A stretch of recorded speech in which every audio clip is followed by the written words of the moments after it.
नमस्कार दोस्तों।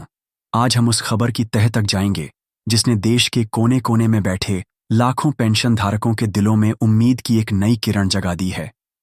एक ऐसी खबर जो अगर सच हो तो यह किसी ऐतिहासिक फैसले से कम नहीं होगी। जी हां, हम बात कर रहे हैं कर्मचारी भविष्य निधि संगठन यानी ईपीएफओ के उस बहुप्रतीक्षित कदम की जिसका इंतजार हमारे बुजुर्ग, हमारे सम्मानित पेंशन भोगी पिछले 1 दशक से भी ज्यादा समय से कर रहे हैं। आज की इस विस्तृत चर्चा में हम जानेंगे कि क्या सचमुच सरकार ने पेंशन धारकों को वो सबसे बड़ी खुशखबरी दे दी है जिसका वादा किया गया था। क्या आपकी पेंशन में 7,500 रुपये और उस पर महंगाई भत्ते का इजाफा होने जा रहा है। सबसे पहले उस खबर पर नजर डालते हैं जिसने सोशल मीडिया से लेकर चाय की चौपालों तक एक भूचाल ला दिया है। खबर यह है कि केंद्र सरकार के निर्देश पर ईपीएफओ ने एक आंतरिक नोटिफिकेशन जारी किया है जिसके तहत ईपीएस 95 के पेंशन धारकों की न्यूनतम पेंशन को बढ़ाकर सीधे 7,500 रुपये प्रतिमाह कर दिया गया है। इतना ही नहीं, इस राशि के ऊपर हर 6 महीने में बढ़ने वाला महंगाई भत्ता यानी डीए का लाभ भी दिया जाएगा। यह एक ऐसी घोषणा है जो पेंशन धारकों के जीवन में एक क्रांतिकारी बदलाव ला सकती है। वो पेंशन धारक जो आज 1,000, 1,500 या 2,000 रुपये जैसी मामूली पेंशन पर अपना गुजारा करने को मजबूर हैं, उनके लिए यह राशि किसी संजीवनी बूटी से कम नहीं है। खबरों में यह भी बताया जा रहा है कि इस बढ़ी हुई पेंशन का लाभ उठाने के लिए पेंशन धारकों को कुछ विशेष दस्तावेज ईपीएफओ के कार्यालय में जमा करवाने होंगे। इन दस्तावेजों की एक सूची भी प्रसारित की जा रही है जिसमें आपके पेंशन भुगतान आदेश की एक नई प्रति, आपके आधार कार्ड, बैंक पासबुक और एक विशेष फॉर्म को भरकर जमा करने की बात कही गई है। यह भी कहा जा रहा है कि यह प्रक्रिया पूरी तरह से ऑनलाइन और ऑफलाइन दोनों माध्यमों से उपलब्ध होगी ताकि किसी भी बुजुर्ग को परेशानी का सामना न करना पड़े। डीडी के अब सवाल ये उठता है कि इस खबर में कितनी सच्चाई है और अगर यह सच है तो यह नियम किन किन राज्यों में और कब से लागू हो रहा है। प्रसारित हो रही जानकारी के अनुसार सरकार ने इस योजना को एक पायलट प्रोजेक्ट के तौर पर कुछ चुनिंदा राज्यों में पहले लागू करने का फैसला किया है। इन राज्यों में अरुणाचल प्रदेश, सिक्किम, त्रिपुरा, मेघालय और कर्नाटक का नाम प्रमुखता से लिया जा रहा है। कहा जा रहा है कि इन राज्यों में पेंशन धारकों के संघर्ष और उनकी दयनीय आर्थिक स्थिति को देखते हुए सरकार ने सबसे पहले उन्हें यह तोहफा देने का मन बनाया है। इन राज्यों के पेंशन धारकों से दस्तावेज जमा करने की एक अंतिम तिथि भी निर्धारित की गई थी जिसके बाद उनके खातों में बढ़ी हुई पेंशन आना शुरू हो जाएगी। ये सुनकर किसी भी पेंशन धारक का हृदय आशा और उल्लास से भर जाएगा। आखिर यह वही लड़ाई है जिसे आप सब पिछले कई सालों से लड़ रहे हैं। 10 साल ये कोई छोटा समय नहीं होता। एक पूरा दशक हमारे बुजुर्गों ने सड़डेचकों पर प्रदर्शन करते हुए, भीषण गर्मी में तपते हुए, कड़ाके की ठंड में ठिठुरते हुए और मूसलाधार बारिश में भीगते हुए बिता दिया। अपनी 4 सूत्रीय मांगों को लेकर उन्होंने दिल्ली के जंतर मंतर से लेकर देश के हर छोटे बड़े शहर तक अपनी आवाज बुलंद की।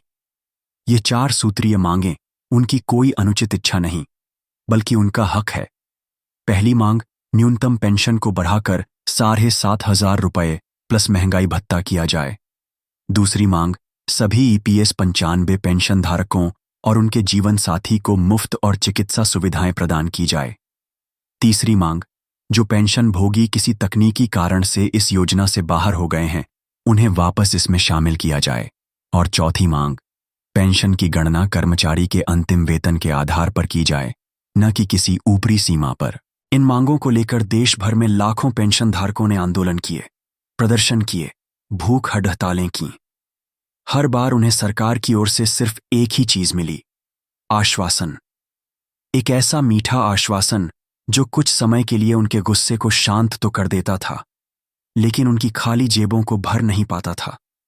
हर बार उन्हें यह कहकर वापस भेज दिया जाता था कि सरकार उनकी मांगों पर गंभीरता से विचार कर रही है और जल्द ही कोई सकारात्मक फैसला लिया जाएगा, लेकिन वो जल्द कभी नहीं आया। इसी बीच महंगाई एक ऐसे दैत्य का रूप धारण कर चुकी है जिसने आम आदमी की कमर तोड़ कर रख दी है। जरा याद कीजिए, साल 2014 में जब न्यूनतम पेंशन को 1,000 रुपये करने की घोषणा हुई थी, तब रसोई गैस का सिलेंडर लगभग 400 या 500 रुपये में मिलता था। आज वही सिलेंडर 1100 रुपये को पार कर चुका है। जो दालें 60 रुपये किलो थीं, वो आज 150 रुपये किलो हैं। जो सरसों का तेल 90 रुपये लीटर था, वो आज 200 रुपये के करीब है। बच्चों की पढ़ाई, घर का किराया, दवाइयों का खर्च, हर चीज दोगुनी या तिगुनी हो चुकी है। लेकिन हमारे पेंशन धारकों की पेंशन, वो आज भी उसी 1,000 रुपये के आसपास अटकी हुई है। और विडंबना देखिए, देश के 83 लाख सेवानिवृत्त कर्मचारियों में से कईयों को तो यह 1,000 रुपये की न्यूनतम पेंशन भी नसीब नहीं हो रही है। सोचकर देखिए, 1,000 या 2,000 रुपये में आज के ज़माने में क्या होता है। महीने के 5 या 6 दिन का राशन भी इन पैसों में पूरा नहीं आता। अगर घर में कोई बीमार पड़ी DDH जाए तो दवाइयों का खर्च कहाँ से आएगा।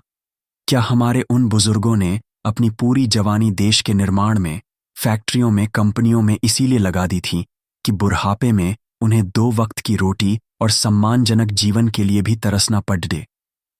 यह एक ऐसा सवाल है जो आज हर उस व्यक्ति को खुद से पूछना चाहिए जो इस व्यवस्था का हिस्सा है। हमारे पेंशन धारक कोई भीख नहीं मांग रहे हैं, वो अपना हक मांग रहे हैं। वो उस पैसे को मांग रहे हैं जो उनकी ही तनख्वाह से कटकर EPFO में जमा हुआ था। अब हम वापस उस खबर पर आते हैं जिसने इतनी उम्मीदें जगाई हैं।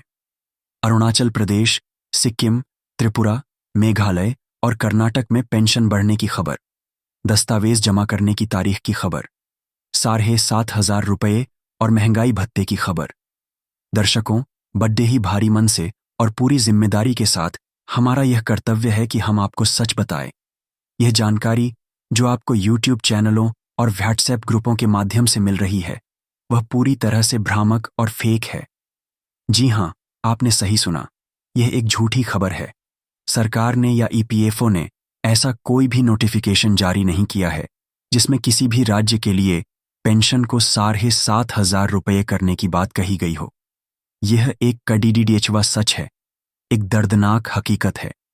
लेकिन इस सच को आप तक पहुंचाना हमारी जिम्मेदारी है ताकि आप किसी भी तरह के धोखे का शिकार न हों। ये झूठी खबरें इसलिए फैलाई जाती हैं क्योंकि इन्हें फैलाने वाले जानते हैं कि आप कितने व्याकुल और आशावान हैं। वो आपकी भावनाओं से खेलते हैं, आपकी उम्मीदों का फायदा उठाते हैं और आपको गुमराह करते हैं। इसलिए EPS प्राइम आपसे यह पुरजोर अपील करता है कि आप इस तरह की किसी भी अपुष्ट जानकारी पर विश्वास न करें। तो फिर वास्तविक स्थिति क्या है? क्या आपकी पेंशन कभी नहीं बढ़ेगी? क्या आपका संघर्ष व्यर्थ चला जाएगा? नहीं, बिल्कुल नहीं। सच्चाई यह है कि पेंशन धारकों का आंदोलन और उनका दबाव लगातार सरकार पर बना हुआ है। राष्ट्रीय संघर्ष समिति और अन्य संगठन दिन रात आपकी लड़ाई को लड़ेच रहे हैं। सरकार इस बात से भली भांति परिचित है कि देश के 83 लाख पेंशन धारक अब और आश्वासन के सहारे नहीं जी सकते। पर्दे के पीछे बातचीत और विचार विमर्श का दौर जारी है। ऐसी प्रबल संभावना है कि सरकार जल्द ही कोई फैसला लेगी, लेकिन यह फैसला पूरे देश के लिए एक साथ आएगा, किसी एक या 2 राज्यों के लिए अलग से नहीं। जब भी पेंशन बढ़ेगी, वह पूरे भारत के EPS 95 पेंशन धारकों के लिए एक समान रूप से बढ़ेगी। यह लड़ाई सिर्फ पैसों की नहीं है, यह लड़ाई सम्मान की है। यह लड़ाई उस अधिकार की है जो हमारे बुजुर्गों ने अपनी मेहनत से कमाया है। आज जब हम देखते हैं कि हमारे पेंशन धारक इस भीषण गर्मी में, इस उम्र में जब उन्हें घर पर आराम करना चाहिए, सड्डेचकों पर अपने हक के लिए लड़डेच रहे हैं, तो मन में एक पीड़ा होती है। वो बेचारे अपने घर से, अपने गांव से हजारों किलोमीटर दूर दिल्ली की सड्डेचकों पर महीनों तक पड्ढे रहते हैं, लेकिन उनकी सुनने वाला कोई नहीं होता।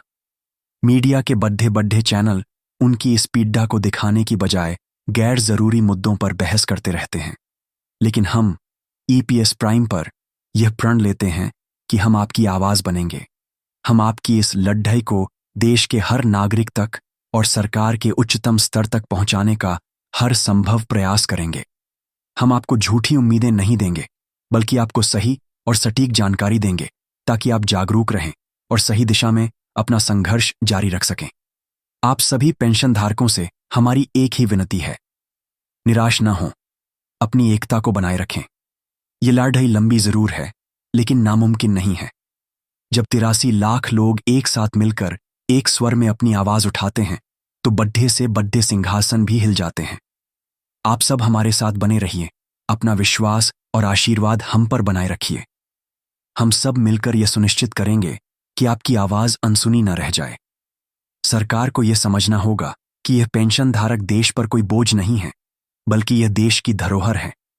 इन्होंने अपना खून पसीना बहाकर इस देश की अर्थव्यवस्था को मजबूती दी है। आज अगर देश प्रगति के पथ पर है, तो उसमें इनका भी अमूल्य योगदान है, और अपने योगदान के बदले में एक सम्मानजनक जीवन जीना इनका संवैधानिक और नैतिक अधिकार है। अंत में हम एक बार फिर स्पष्ट कर देना चाहते हैं कि फिलहाल पेंशन में 7,500 रुपये की बढ़ोतरी की खबर एक अफवाह है। कृपया ऐसी अफवाहों से बचें और किसी को भी किसी दस्तावेज के नाम पर कोई पैसा या जानकारी न दें। जैसे ही पेंशन बढ़ोतरी को लेकर कोई भी आधिकारिक और सच्ची खबर आएगी, ईपीएस प्राइम सबसे पहले आप तक उसे पहुंचाएगा। आपकी लड़ाई में हम आपके साथ हैं। आपका संघर्ष हमारा संघर्ष है। हम मिलकर लड़ेंगे और जीतेंगे। हमारे साथ बने रहने के लिए आप सभी का बहुत बहुत धन्यवाद। आपका आशीर्वाद हम पर बना रहे। नमस्कार। जय हिंद। वंदे मातरम।